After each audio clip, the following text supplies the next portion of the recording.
So we're talking now about collaboration and integration, technical and practical changes from that. Very pleased to welcome Dr. Paul Rice, who's the Head of Technology Strategy for Patients and Information at NHS England. I think you're speaking first, Paul. I want to do two of me. I'm going to do me, introduce me. Okay. And I'll have on my 2 bits, and then we'll have Ralph follow up with something useful and practical. Later he's juggling with fire. You want to watch out for that. And then we'll move to Ralph after Paul. So a very warm welcome to Paul. Thank you very much.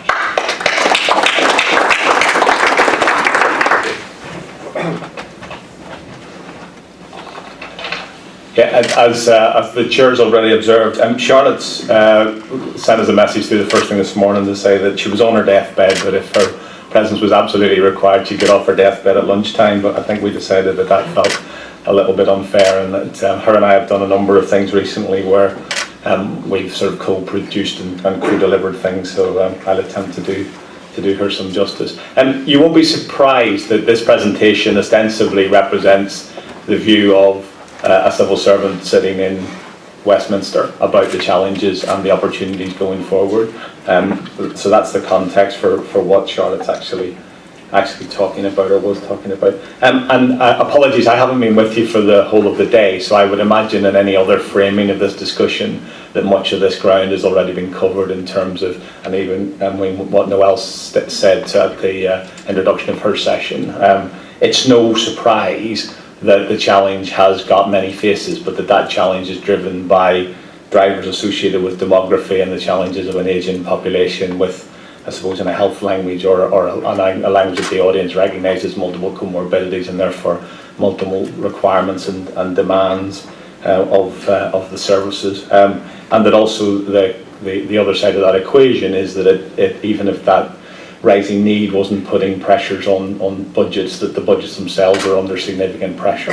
So being in a situation where we're having to square a rising level of demand and expectation, much of that expectation, certainly in terms of accessing service, participating in care models, the utility of services, the ease of transactions, all perfectly legitimate and exactly what one should expect for a 21st century public sector, but that has to be balanced off against significant pressures and challenges in terms of the resources. And although the NHS might look like a fatted calf in the context of these discussions often to local authority colleagues, if you do look at the profile of NHS expenditure and the challenges on those budgets over the next 5, 10 or 20 years, we need to rebrand, because this was the Nicholson challenge up till a week and a half ago, but as people may know, there's a new chief executive of NHS England and Simon Stevens, but in practice there is a significant pressure on the health budgets in this context as well. So where are we looking for solutions or opportunities? We're looking for solutions and opportunities around integration of health and care services, and that's not structural integration, that's not trying to take two organisational forms and slam them together. That's looking at the opportunities from the perspective of the client, patient, service user, how do we organise and deliver services around their needs in a way which is much more instrumentally joined up. Some of that might be about structural changes, some of it may well be about new working practices. It'll definitely be about new culture, and some of that cultural leadership around putting the patient at the centre or citizen empowerment absolutely has been led by local authority. The patient in control and person in control, and the agenda has been led by the local authority over the last decade. Arguably the NHS has got a significant amount of catching up to do in that context. But also that there's an absolute commitment, opportunity and challenge to use technology more effectively across health and care. And that's not only a challenge that we need to respond to for those people who make demands of us and expectations of us around our services, but also actually the people who work in those services, who are limited from practicing to the best of their professional ability by the incompleteness, the ineffectiveness, sometimes the downright redundancy of some of the technology that they're required to use. What's happening in this system then? What's the response in the context of the system? So one major driver in this system to enable and facilitate integration that again you will all be aware of is the Better Care Fund, £3.8 billion of a full budget that will become actively available for people in 2015-16, but that there is some additional transitional activity and monies available currently. That money in this context will make an instrumental difference, but the challenges that are being set around access and availability of that money will include challenges around the use of technology and innovation and new models of service delivery. In terms of on the way to 2015-16 and the Better Care Fund monies, there are 14 active integration pioneer sites across the country working to understand in all senses of how services can be integrated around the individual's needs, what needs to be done and could be done. If you drill down into each of these sites, although they're still at a relative level of immaturity, they're tackling and accessing and utilising the opportunity that information technology and information, the richness of that information can play in actually transforming services, and you'll hear more about that specifically when our colleague from Leeds addresses you in a few moments' time. But that's not to say that this work is not going on out with the pioneers as well. Again, if you're sitting in the room thinking we do something at least as good as some of the people who were qualified for pioneer status, I'm sure that's absolutely the case. And I know going forward, being in a situation where we suck up, identify, collate, disseminate those examples and that learning more rapidly is a fundamental challenge across health and social care. People will be familiar with any of the graphs that show the adoption curve in terms of innovation in health. I'm not sure what its parallels are in social care, but I would imagine we all face the challenge of actually disseminating this learning and getting adoption of best practice much more rapidly in the years ahead than maybe we have done to date. What are the benefits of integrated care? This is the teaching your granny to suck eggs slide, I think, so I might skip across it quite quickly. But coordination around the individual, effective use of those resources, person at the centre of the care model, a 7-day week service rather than a 5-day a week, Monday to Friday, 9 to 5 service. Again, the workforce agenda here, bringing the skills together around the user.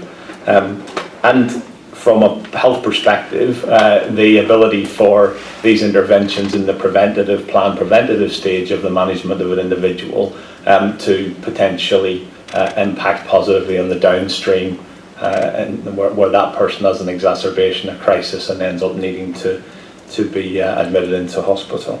And then ultimately the common purpose in all of this is better outcomes for the individual fundamentally.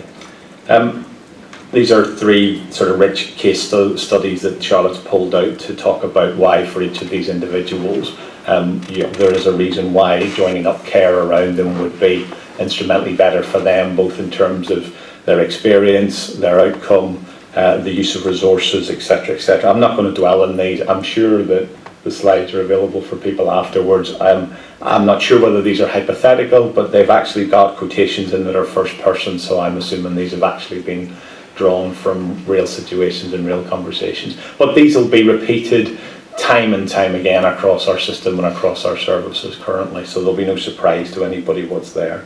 But it's the bottom block, I think, that's really important. So if you get an effective discharge coordination around that 80-year-old, then the likelihood or possibility of rapid readmission to hospital, loss of independence and consequent impact on carers is mitigated or reduced. Not eliminated, but mitigated or reduced.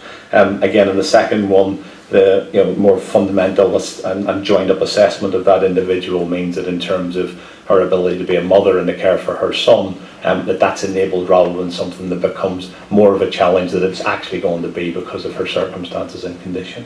And again, in the last one, Charles' situation, again, that role of coordination and navigating and facilitating someone's movement through the system. The second element of all of this is the enabling opportunity that technology brings, and as articulated by Jeremy Hunt, there are 5 benefits for this. It's interesting because we have a read across. So NHS England has a significant amount of work going on at the moment around under the heading of digital participation and transparency, and you won't be surprised that many of these things are actively at the heart of what we're trying to do as well. So the transparency agenda in our context might be about clinical outcomes and the performance of a variety of clinicians in terms of how they organise and deliver care. But it's just about the fact that we just need to be much more open. And at the basis of being open, you've got that opportunity then to understand where there's unwarranted variation and to address that.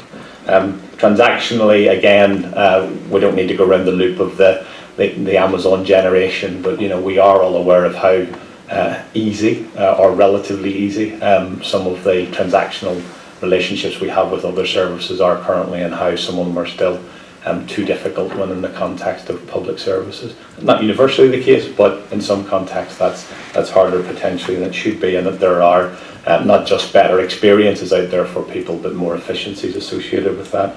Interoperability, which is the point I'm going to pick up in a moment, is just about effectively moving that information across the system. And then fundamentally, number 4 is the bit where I think we've got the longest and furthest journey to go, where I think local authority and social care colleagues can help us significantly. But that whole opportunity to have patient participation, active participation, and not only in the individual's experience of caring for and managing their own condition, but also influencing strategically how services are organised and delivered going forward. There was people will be familiar with the Wanless work that was done some time ago in the language of the fully engaged scenario. It's gone a little bit quiet, but I think it will come back again with a vengeance, because we are not using the greatest or one of the greatest assets we possibly could have in terms of the managing the burden that we have in terms of the health and care system, and that's the people who live with these conditions and manage these conditions effectively themselves. And then at the bottom line, reduced administrative burden. One of my other responsibilities is the management of a fund called the Nursing Technology Fund. Its language is increasing time to care. Again, it's all about the same thing. It's about taking people into and enabling to be the things where they practice their skills maximally and away from those processes that are unnecessarily burdensome and administrative.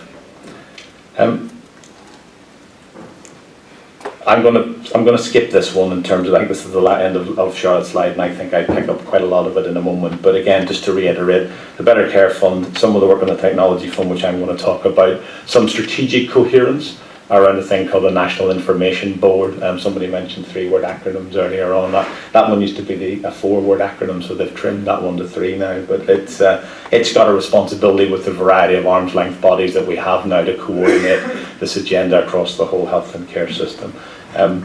There is the work on the pioneer sites, and hopefully they will cut a dash on some of this stuff, and we'll have lots of transferable learning out of that. And organisations like Socitm, ADAS, and the local CIO Council and others are instrumental to the engagement process that Charlotte leads around this agenda. That was what Charlotte was going to say. She was a bit average, in all honesty, but I've got sort of 4 or 5 slides where I just want to specifically talk about an opportunity that's coming up for people to crudely to bid for some money, really. There's no more direct way to say it than that. This time last year, the 1st of July last year, we announced a programme. The Secretary of State asked NHS England to deliver a programme called the Safer Hospitals, Safer Wards Fund. And undoubtedly, by the title chosen and by the context in which that was being delivered post the review into Mid Staffordshire, there was a strong orientation in the bidding process towards acute hospitals and any providers of the NHS putting together proposals to digitise more and more of their care processes, consistent with that broader moving from paper to paper-light to paperless clinical business processes. It's having a makeover.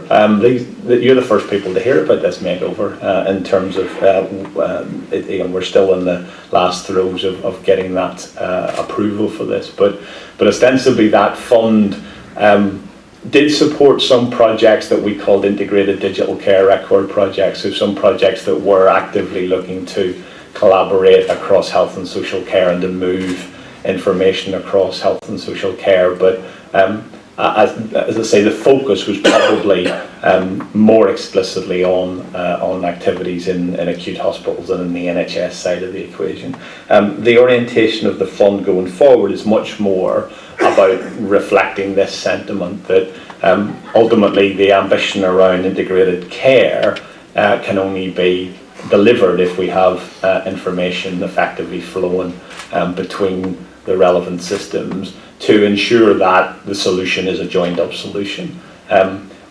I wouldn't want people, there's a number of conversations with people where they say integrated digital care record or care record, and the obsession is not with anything resembling a physical document. It's not about this notion that it's a record. It's about the notion that you need key pieces of information at particular points in time, and actually the richness is often the synthesis of those particular pieces of information. They're the insights that can be provided. So in that discharge planning example that we had previously, I don't know whether the clinicians and the discharge liaison team in the acute hospital had access to the information from social care as to the extent to which that individual may be being discharged to an empty home, may have been discharged to a fully worked up care package, may have been discharged to some combination or halfway house between the two. What we do know is that it would be a much more likely successful outcome if that information was flowing between those particular key points in the care pathway. So that's what we're interested in here. We're interested in the information flow, the richness of the information at key points in the care pathway to enable integrated care. So here's the headlines for this time around. I haven't put a figure on that slide, I've noticed, in terms of the value of the fund or any indication of a time scale.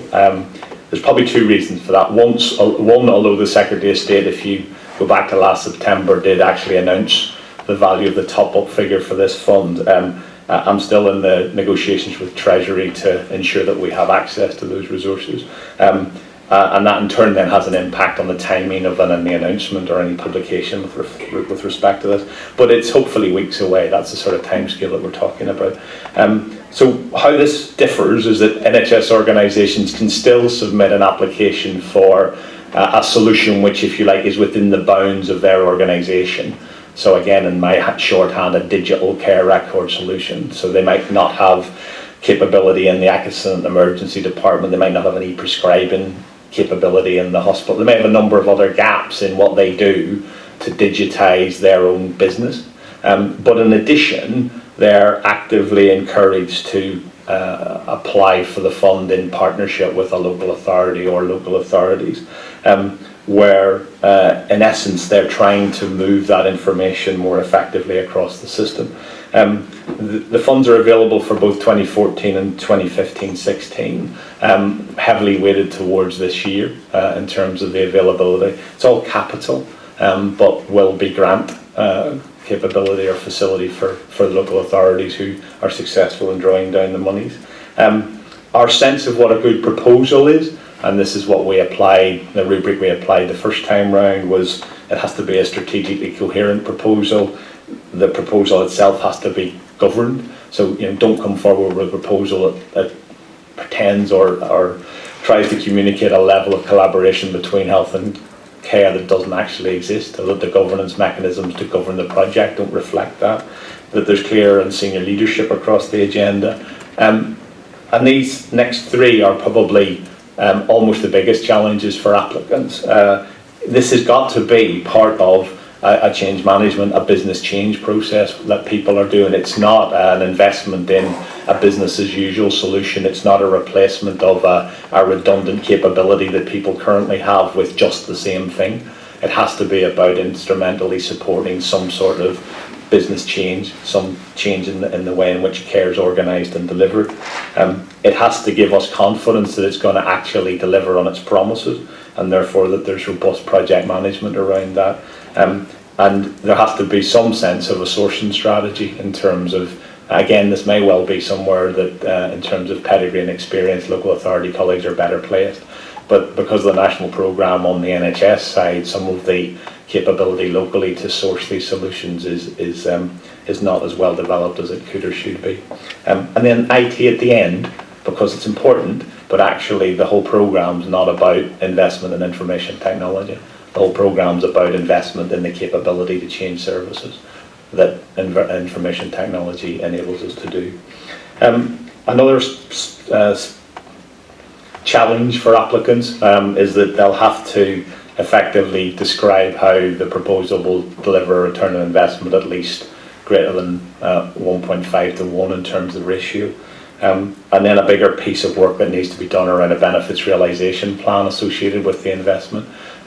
All of our resources in this context come from the Treasury. We are consistently and constantly in dialogue with the Treasury about the benefits side, the justification for this sort of support and investment.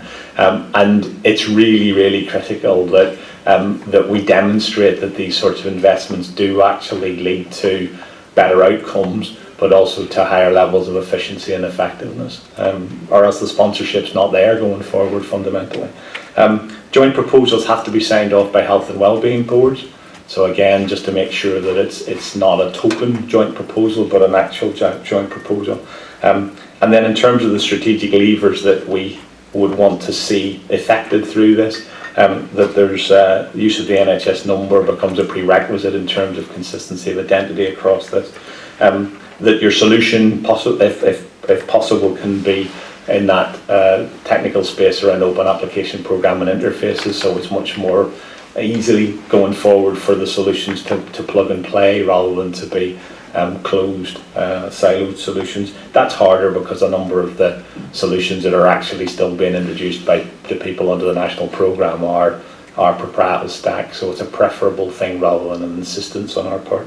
And that if people are familiar with open source technology and ways of architecting solutions, that's an option going forward as well.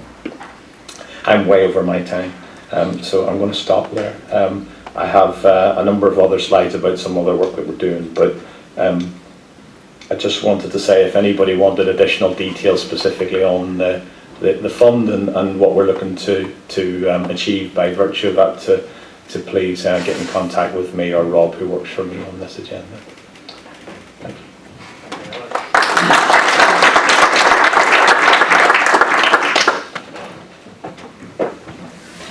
you. Okay, it's me now. I don't have to pretend to be Charlotte, so that's a bit of a relief. I'm going to give you now a bit of an overview, more from sort of the local, get real perspective around all of that stuff. The reason I say that is not least from some of the comments that John made about PSN earlier, and also Noel around some of the grief that we've had in that space recently. If you actually think about this agenda, the health and social care agenda, and delivering it efficiently and effectively, it's absolutely vital that we have PSN playing the part in there that we envisaged. Okay. In terms of the challenges, I started doing my slides for today and I thought, actually life's too short for this, and I've probably only covered about 1/8 of them, because there are challenges at every level right now around what we're trying to do. Some of those challenges actually come from ourselves because of the way that we're wired and conditioned to think. So people challenges. We've got an immense amount of process challenges right now in terms of actually understanding each other in terms of what health do and what local authorities do. Okay, that's a key thing that we've probably spent about 6 months bumping into to actually find out, get to the right people that we need to talk about and to start to talk the same language.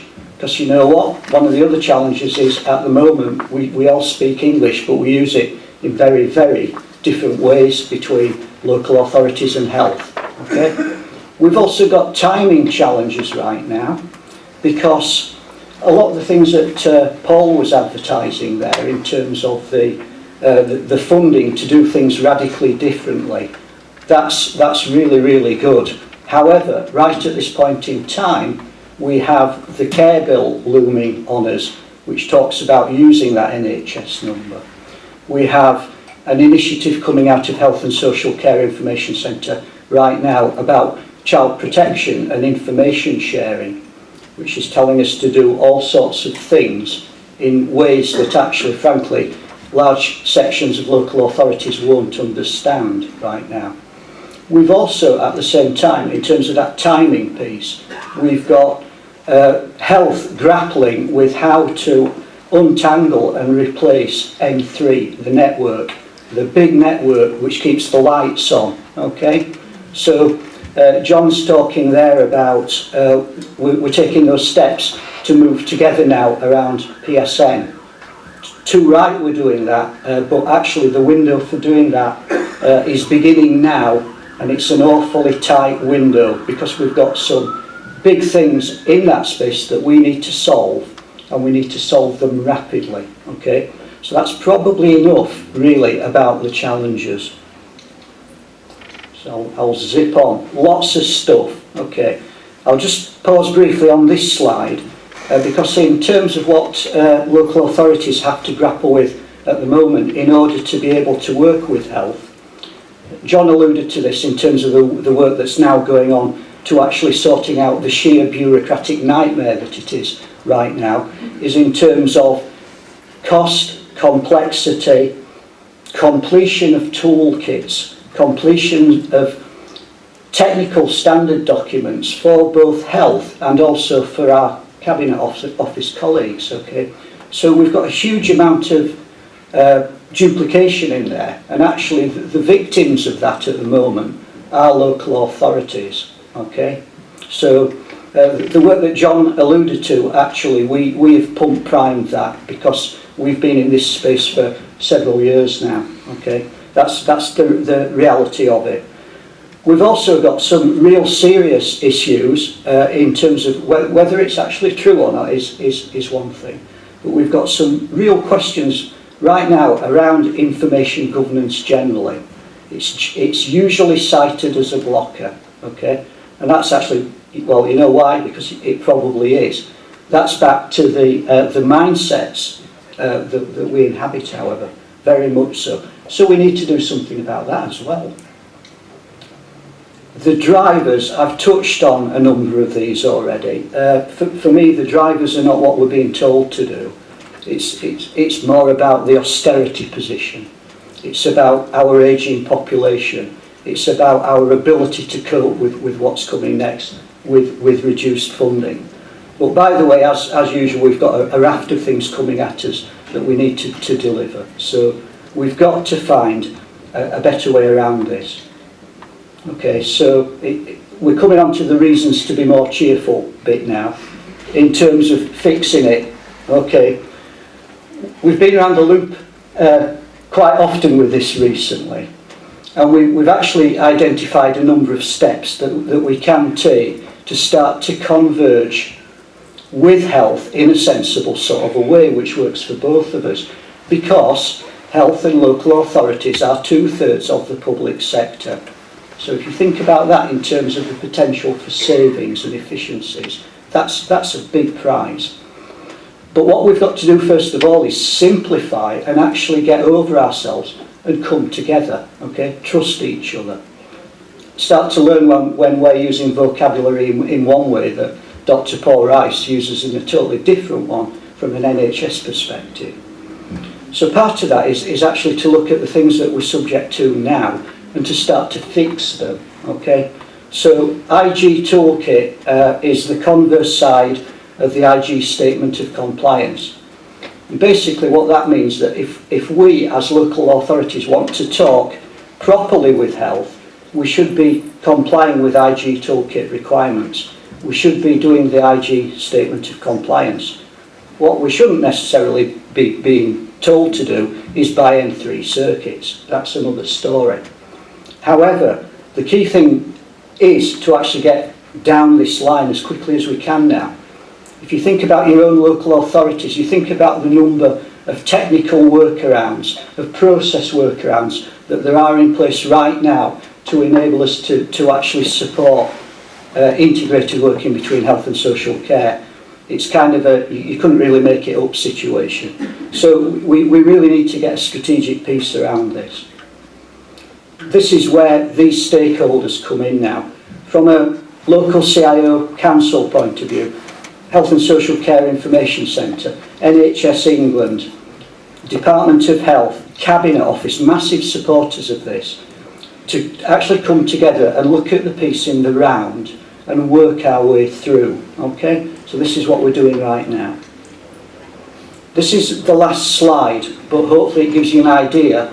If you just park the fact that it has Leeds written on it for a moment, what we're actually describing here is something that with the 13 other pioneer projects right now we're taking as our information architecture sort of blueprint, kind of Mount Everest viewpoint on this. And we're working out what components we actually need, we believe that we need, to deliver transformed integrated services. And the big wrap that we need to put around it is that single information governance framework, if we can get to it, or somewhere near to it. We also need PSN in there as our transport layer. We also need to be working towards a common end-user computing solution for the services that we're trying to push forward. We also need to be exploiting open data. We need to be doing that in a number of ways. We also need to be bringing in and enabling the universities and health, the teaching hospitals, etc., to come up with better solutions using that information. So we need a platform to do that. We need the portals in place. Again, Paul talked about this in terms of citizens being able to serve themselves very, very much more than they're doing right now. So we've taken a very high level architecture there, and we're working with the pioneers right now to work out what actually goes in all of those boxes, because we believe that a combination of these things, built according to the locality that you work in, with the associated problems that you're trying to fix, will get us a lot further than we are right now. And these are the things actually that are being supported, as John knows, by Cabinet Office, by Health, and also from ourselves, really generating the ideas. Okay, so that's a bit of a sense of where we think we might be going. Exciting times. Thank you very much. Okay.